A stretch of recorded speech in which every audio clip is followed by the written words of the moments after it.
Hello students, this video is powered by Synthesis Tutorials.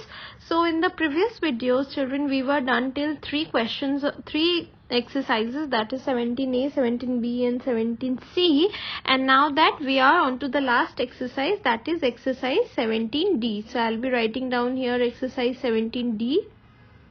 Okay, so we'll be starting from the first question children. Now whatever things that we have studied in this particular chapter, this exercise is going to be basically a revision type, and then in this particular exercise we'll be looking into what are the things which are there, and then whatever easy questions will be there children, that I'll be giving you as homework, and the tough ones we'll be solving here. Okay, so the first question goes like this children, that the radius of a circle is 13 centimeter and length of one of its chord is 24 centimeter. So suppose this is the circle that I am talking about. They have given that radius is equal to 13, so it is obviously this is going to be 13, and one of its chords, so suppose this one I am taking as a chord, so this is my OA is the radius and then AB is the chord. So here what you will be writing, you will be writing that OA is equal to 13 centimeter children. Okay, and then you will be writing the length of the chord AB has been given as 24 centimeter. Okay, so what you have to find, you have to find the distance of the chord from the center. Okay, so this is very easy question children. I don't think even I need to explain you this. So clearly question number 1 is going to be your homework. I'll be telling you what to do and how to do. So what you will be writing, because in the question they have not given that you have to draw perpendicular or that sort. So for solving, initially you will be writing what? You will be writing that draw perpendicular, like this you will be writing that draw, suppose you are taking this as OM. So you will be writing draw OM perpendicular to AB. Okay, so like this you will be writing. So once you are writing like this, then you will be writing that perpendicular from the center of the chord bisects the chord. So if AB has been given as 24, it is clear that AM will be equal to 12. So how much will be OM equal to? OM will be equal to root over of OA square minus AM square. So this will be equal to root over 13 square minus 12 square. Then my answer will be equal to 5. Okay, so this is what I am going to get the value of OM. So you are going to write all the steps properly children, like in what are the theorems you are using, and then whenever the such questions are coming which are very simple children, and if you see that they are for more marks, then what are you supposed to do? You have to see to it that you are writing all the steps properly, that you are writing drop a perpendicular OM perpendicular to AB. So if this way you are writing, then you are bound to get full marks, because you have to understand children that if at all they are asking easy questions, means what? You have to make sure you are writing each and everything, because of course for each and everything you can be deducing your marks, because easy question requires more steps children, because obviously the solving part is less. Okay, so make sure you are writing the things properly. Now we will be moving to question number 2. Okay, so what is there in question number 2 children? I'll write down, this is question number 2. It says prove that equal chords of congruent circles subtend equal angles at the center. Okay, so this is a fact that you know already, that equal chords subtend equal angles at center. And then how are you going to find out this children? So you already knew a theorem that in a circle, that if there are two chords which are of equal length, okay, so if the two chords are of equal length children, then it is understood that the corresponding arcs which are there, they are also equal. So suppose this is my arc. Okay, this arc is equal to this arc. Then what you have studied, that equal chords subtend equal angles at the center, means what? What is the angle subtended by this particular arc? This is this much, and for this is this much. Okay, so these two angles are going to be equal. So this is one of the theorem that you have studied. Now the question that has been asked children, that is also very similar to this one. The only difference here is they are saying two congruent triangles, so congruent circles, sorry. So when you talk about two congruent circles children, what does that mean? Congruent if you talk about general term congruence, what does this mean? Congruence means when any two figures, if you just place above one another, they are clearly superimposable. So that is what is called congruent figures. So when we talk about congruent circle, children, it clearly means that congruent circles are what? The circles with the same radii, because that is the only condition when both of them can be superimposable. Okay, so we'll be talking about congruent circles. So it is understood, children, that if both the circles are having same radius, same radii, then for me, what is happening, children? The chords of both of them will also be equal. Okay, because if you are taking equal chords, then it is understood that length of both of them is going to be equal, and not only length, other things which are there, they are also going to be equal. But the question is now, how are you going to express this in the form of sentences? Okay, so basically this theorem is very much similar to the theorem that equal arcs subtend equal angles is center. It's just that you are just taking in place there, you are taking only one circle, and here you are required to take two circles. Okay, so in given part, what you will be writing? Given two congruent circles with congruent circles with radius. What are you going to take the radius, children? Usually when the circles are taken as congruent, we take radius as what, children? We take radius as O and O dash.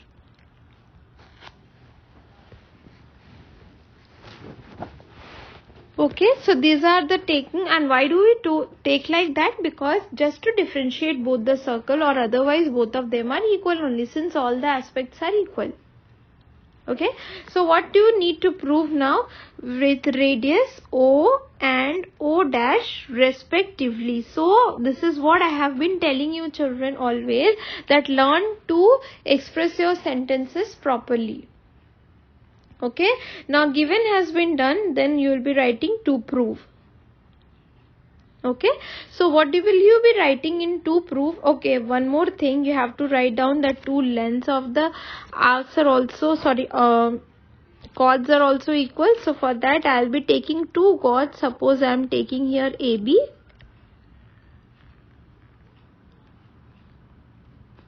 Then consequently this comes out to be CD. Okay, so in given only you will be writing this also, that AB is equal to CD. Okay, now you will be writing what? To prove. What do you have to prove, children? That both of them are subtending equal angles. So you will be writing to prove that angle AOB is congruent to angle angle CO dash D. Okay, so here what you will be writing? You will be writing in construction part, write then join OA OB, OA OB, O dash C and O dash D. So you are joining all of them. Next what you will be doing? You will be writing down proof part.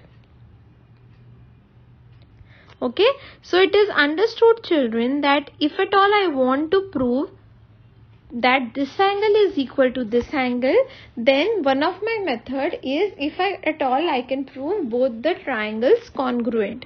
So if at all I am able to prove both the triangles congruent, then this particular angle will become equal to this particular angle. And how? Of course by CPCT. Okay, so that is the way that we are going to follow in this particular question. So just continue how to write. So we'll be writing like this, proof. So write down in triangle, we have to search for 3 points, OAB, OAB and O dash CD. What is the first point? If I write down A, OA is equal to, or else first we will be writing what is given, that AB is equal to CD, and this is what is already given. Okay, for B I will be writing what? OA is equal to O dash C, and for C I will be writing what? OB is equal to O dash D. Okay, so what is your reason going to be, children? My reason is radii of congruent circles. Obviously, children, that if they are saying that both the circles are congruent, then both of them will be having equal radius. So if both of them are having same radius, then this is what you are going to get. Okay, that radii of the congruent circle means OA will be equal to O dash C and O dash B will be equal to O dash D. Okay, so basically your proving of the part that both the circles are congruent is done. So what both the triangles, sorry. So what you will be writing, therefore triangle OAB is congruent to triangle O dash CD. And then what is the name of the congruency? The name of the congruency is SSS congruency.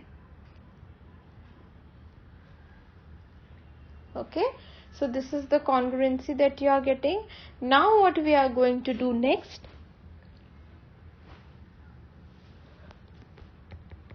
We will be writing down. That is what you were required to prove, children. So now you can easily write down, therefore angle AOB is congruent to angle COD, OD dash, children. Okay, OAB and O dash CD are congruent. Okay, and then this is by what? By CPCT. Okay, so if you want, you can write CPCTC, or if you want, you can write CPCT. Both of them are same, and then you are requested to do as per you have been told to do in your class, children. Okay, make sure you are following that method only. Now what, children, we will be moving on to the next question, that is question number 3. Okay, so what is question number 3, children? It says draw two circles of different radii. How many points these circles can have in common, and what is the maximum number of common points? Okay, is this question understandable, children? They are asking what? That we have to draw two circles and the radii of both of them should be different. So what do you mean by different, children? Obviously, children, like if one is small, the another one is big, like this. Okay, now what is the main thing here, children? The main thing for you here is you have to see that what are the maximum number of point of intersection. Now what is the question, children? That why have they given of different radii? Because if you are taking two circles of equal radii, then it is understood that both of them can be superimposable. Means one above the other you can place one of them, one each of them. But then what will be the point of intersection, children? If both of them are congruent circles, then it is understood that the point of intersection does not actually does not actually exist. Why? Because, children, if we are superimposing, then that won't be called the point of intersection. Okay, so what are you going to write next, children? So basically in this question you have to see what are the common points. So if these are my two circles, then what is the other way in which you can draw two circles like this? The other way can be this, wherein you can be drawing circles like this. See.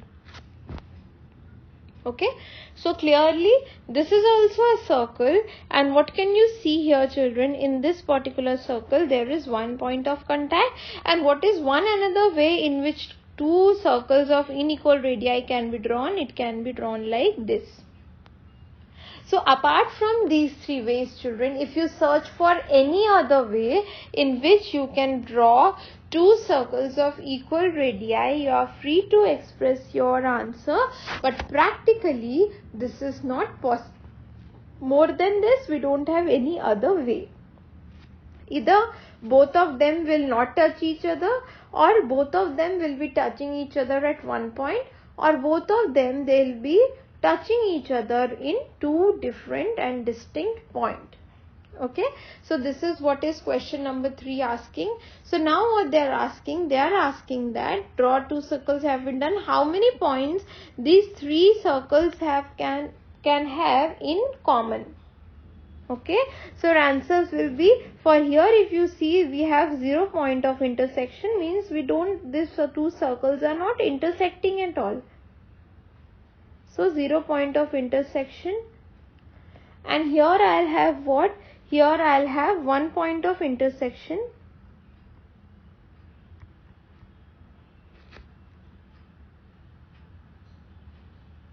And at last, this is my figure. Here I'll be having 2 points of intersection.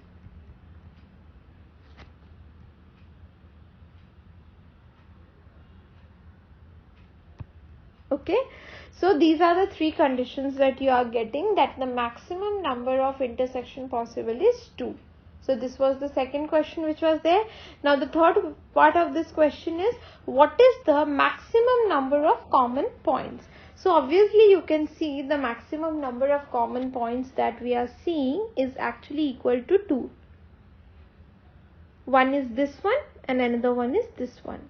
Okay, so these 2 are my points of intersection. Now next what you are going to write, children, this is what the question was asking. So of course you don't have to write anything else. This is what it was asked, that for any 2 given circles, these are my points of intersection. Okay, now I'll be moving to the next question, children, that is question number 4.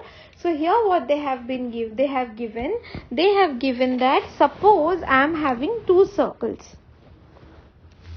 Okay, so not 2 circles, only 1 circle, sorry. So suppose you are given a circle. Describe method by which you can find the center of this circle. Okay, so this question is also a very interesting one, children. So here what they have given, that you have been given a circle randomly. When they talk about giving a circle randomly, means what, children? You are not specified what is the center of that particular circle. So now you are required to do, children, now you need to find out the center of this particular circle. And then how are you going to do that? You are going to do that with the help of the concept that equal chords are equidistant from the center if you are drawing equal chords, or else simply that perpendicular from the center of the, I'll write there, perpendicular from center bisects the chord. Bisects the chord. Okay, so this is the theorem that I'll be using in finding out the center, children. So for this is a very interesting experiment, children, which even you can be doing at your home. And then what is the prerequisite, children? You need to draw a circle whose center has not been specified. Okay, so if the center has not been specified, children, it is understood that can be drawn maybe with the help of a cellotape or a bangle. Okay, so that you can not guess the circle, and then only you can apply this method. And if you are drawing it with the help of the rounder, then of course you know the center, then there is no point of doing this particular sum. Now I'll be using this particular theorem, children. So for that, what I'll be using, I don't know what is the center. Then I'll be drawing 2 chords randomly. Any 2 chords of any 2 equal length. It's not necessary that they should be equal. Now what I'll be doing, from here and here, you know how to draw. Suppose this is my AB and this is my CD. Okay, first I'll be drawing the perpendicular bisector of AB.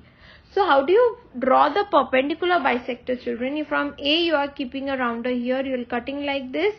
B you are keeping a rounder, you are cutting like this, and then down also. So you will be joining both of them.